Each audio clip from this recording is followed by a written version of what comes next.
Thank you so much for welcoming us and for making these historic nominations. Both of you lead by example, and the example that you set in all things is one of inclusiveness. You know that the diversity of our nation makes us stronger, and that diversity in our military ranks makes us better at defending the American people. Just as critically, you know that leadership doesn't come conveniently packaged. You know that it comes from lived experience, everyone's lived experience. And today, you are nominating for a combatant command two extraordinary military leaders whose lived experience encompasses nearly 70 years of uniformed service in peace and in war. They have known sacrifice, they have known loss, and they have known victory. They have flown and fought for this country across the continents from the waning days of the Cold War right up to the modern days of wars that we still wage. General Richardson and her husband Jim deployed to war together in 2003 as helicopter battalion commanders flying dangerous missions over Iraq. And also Laura's brother and sister were serving there too, making national security something of a family business. General Van Ovost was a pioneer in the development of the rugged C-17 cargo plane, conducting dirt takeoff and landings and airdrops in this mammoth aircraft as one of its very first test pilots. In becoming a test pilot, she also achieved her dream of flying fighter aircraft, even though women were still barred from flying in combat. And undeterred, she would later fly the KC-135 tanker in combat over the skies of Iraq and Afghanistan, refueling numerous aircraft in support of the joint force. Each in their own way has been a trailblazer, even if that wasn't the goal. And each in their own way, like you, Mr. President and Madam Vice President, has led by example, and they still do. As General Van Ovost so eloquently put it not long ago, it's important to have firsts and onlys. Today, Mr. President, your nominations ensure that all Americans, women and men alike, will see these two special people continue to lead at the highest levels. And they will see them continue to defend this nation. And they will see, as you like to say, sir, the power of their example. And now, it's my great pleasure to introduce another great leader, the Vice President of the United States, Kamala Harris.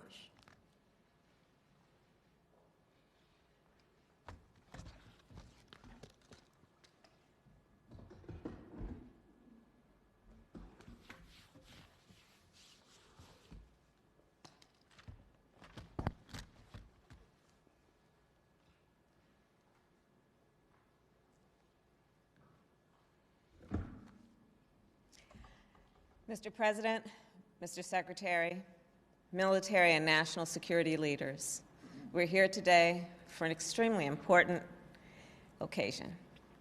At this moment, we face global threats to our climate and our health, to our physical security and cybersecurity. Our capacity to meet this moment is determined both by our diplomatic strength and by our ability to build a strong, smart, and sustainable military force. A force that recruits the most talented. A force that retains the most capable. A force that advances the best of the best. General Jacqueline Van Ovost and Lieutenant General Laura Richardson are some of the best, and in fact, I would say the best of the best. General Van Ovost graduated from the United States Air Force Academy in 1988. Since then, she has logged more than 4,200 hours in the air. And she serves today as commander of the Air Mobility Command. Lieutenant General Richardson was commissioned into the United States Army Aviation Branch in 1986. She has flown Black Hawks and commanded battalions. And today she serves as Commanding General of the United States Army North.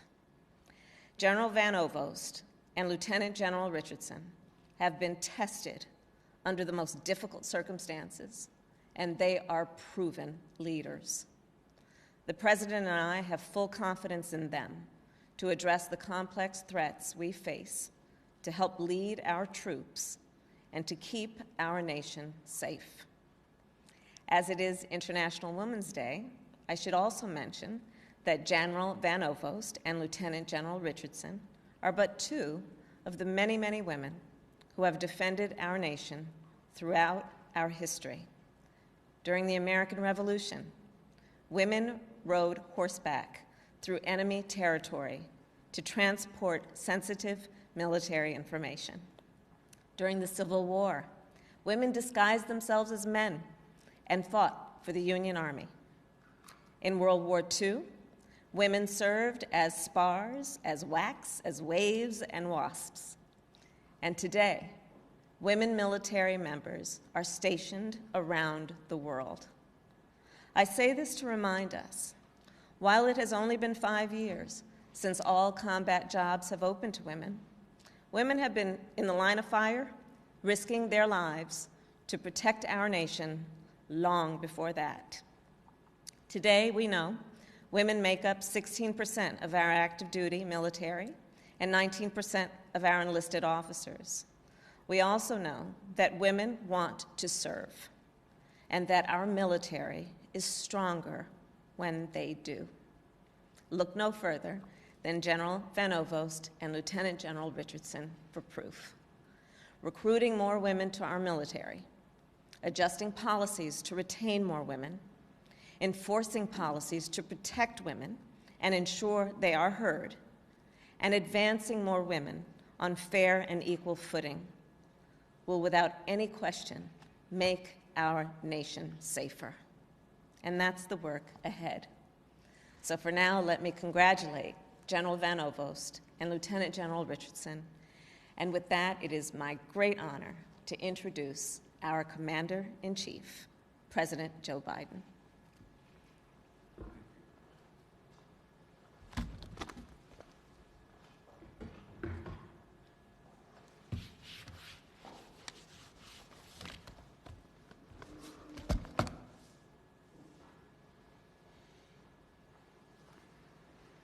Thank you, Madam Vice President. And thank you, Mr. Secretary. On Friday, I submitted to the Senate for confirmation my first slate of nominations for four-star command positions in our armed forces. Among them, two outstanding and eminently qualified warriors and patriots, General Jacqueline Van Ovost, and United States Air Force, is currently the only female four-star officer serving in our military. I nominated her as Commander of United States Transportation Command, and when confirmed, the Lieutenant General Laura Richardson of the United States Army will be promoted to the rank and join General Van Ovost as the only another four-star general. I nominated her as Commander of the United States Southern Command, and when confirmed, they will become the second and third women in the history of the United States Armed Forces to lead combatant commands. Each of these women have led careers demonstrating incomparable skill, integrity, and duty to country. And at every step, they've also helped push open the doors of opportunity to women in our military, blazing the trail a little wider, a little brighter, for all proud women following in their path and looking to their example. And I wanted to shine the light on these accomplishments for those women today, because General Van Ovost is reiterated in an interview this last week, and I'm the second person to say this, it's hard to be what you can't see. It's hard to be what you can't see, but you'll soon see. Today is International Women's Day, and we all need to see and to recognize the barrier-breaking accomplishments of these women. We need the young women just beginning their careers in the military service to see it and know that no door will be closed to them. We need women and men throughout the ranks to see and celebrate women's accomplishments and leadership in the services. We need little girls and boys, both, who have grown up dreaming of serving for their country to know this is what generals in the United States Armed Forces look like. This is what vice presidents of the United States look like. So I'd like to spend just a few minutes today making sure that America knows who General Van Ovost is and Lieutenant General Richardson is. They're aviators. Both learned to fly planes before they were old enough to drive a car. General Van Ovost, is a first-generation American, the daughter of Dutch immigrants who owned a flying operation. She loved the freedom of flight, and as a teenager, flew herself to see Sally Ride lift off as the first woman in space. 16 years old, goes down to see Sally Ride. She said she was at several thousand feet watching from a distance. You know, women were banned from flying combat missions when the general joined the force. So she focused on becoming a test pilot. And instead of learning to fly just one plane, she learned to fly everything, including Air Force Two when I was vice president. General Van Ovost currently oversees Air Mobility Command, approximately 107,000 airmen, and 1,100 planes that enable America's air power and humanitarian assistance to go everywhere in the world it need be. From flying water to Texas after the recent storms to ensuring our wounded warriors are evacuated for medical care from anywhere in the world, she gets it done. Lieutenant General Richardson's parents were proud patriots and must have rubbed off because Lieutenant General Richardson and her brother and sister all joined the Army. Her father encouraged her to join ROTC in college, even though that meant commuting to a different school. When Lieutenant General Richardson joined the Army Aviation Branch, women were banned from flying attack helicopters. She flew in support of combat missions and conducting lift operations of her UE-1, the so-called UE, and the Blackhawks. Now, as a commanding general of the United States Army North, Lieutenant General Richardson oversees military ground responses here in North America. All over the last year, that's meant getting military medical personnel deployed to help in our response to this pandemic. More than 4,500 military medical personnel deployed in hospitals across 14 states and the Navajo Nation to treat COVID-19 patients. It means more than 2,200 medical personnel are working or soon will be at vaccination sites in 8 states and the United States Virgin Islands. I'm so proud of the incredible work Lieutenant General Richardson and her team have done to support the American people this year. And the American people are as well. They're warriors. They're crisis-tested commanders. The best of all, they're not done yet. Neither of these incredible generals is resting on her laurels or on her stars. They're using their voices and actively working to change policies in the military to make it easier and safer for more women, not just to join the military, but to stay in the military and to thrive. I'm incredibly proud that in 2015, under the Obama-Biden administration, we took the final steps to open up all positions in the military to anyone qualified to serve in them. The women who join today's military aren't told no when they apply to fly fighter jets or attack helicopters just because of their gender. They aren't told no when they want to apply to Ranger School or infantry officer basic training. But they all know that there's much, much more work to be done to ensure that women's leadership is recognized, and we have more diverse leaders. We reach the top echelons of command for all who are qualified, including all women, and that all women feel safe and respected in our military, period. You know, some of it's relatively straightforward work, where we're making good progress designing body armor that fits women properly, tailoring combat uniforms for women, creating maternity flight suits, and updating requirements for their hairstyles. And some of it is going to take an intensity of purpose and mission to really change the culture and habits that cause women to leave the military. That women are making sure more diverse candidates are being considered for career advancing opportunities at every single level. That women aren't penalized in their careers for having children.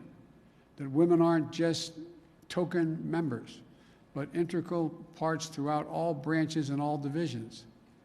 And that they can completely, fairly engage in promotion, compete all across the board, including on age and gender neutrality and physical fitness tests.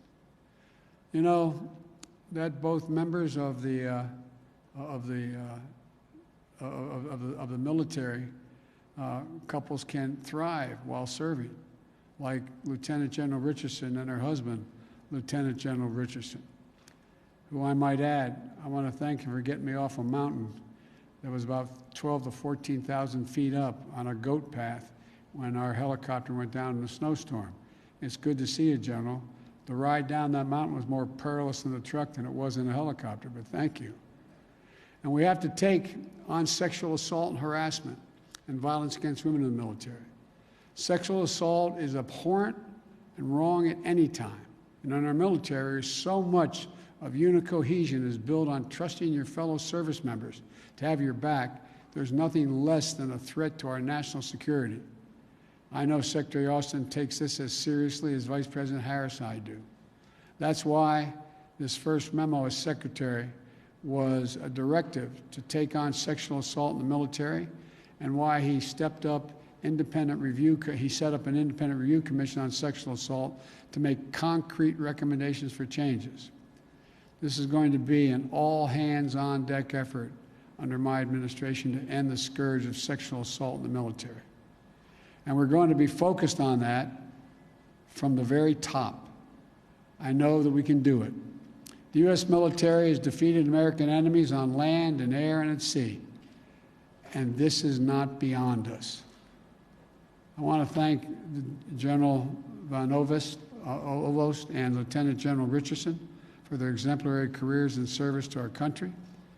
You're America's patriotism at its finest, undaunted and absolutely able to do anything by any obstacle, determined to open wide the doors of opportunity, and ready for the next challenge.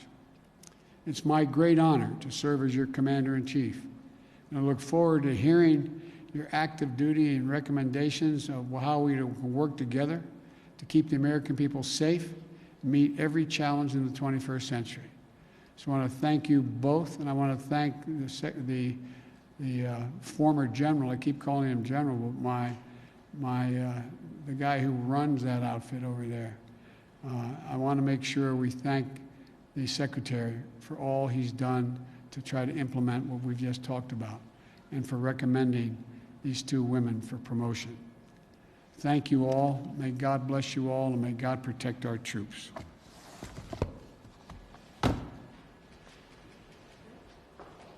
Thank you.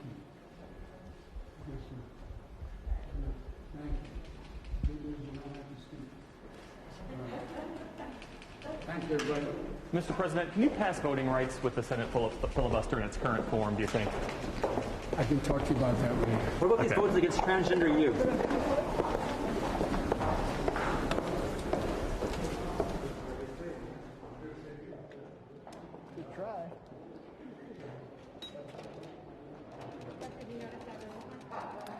Jeff, what'd you ask, Jeff? What did you ask? Yeah, appreciate it.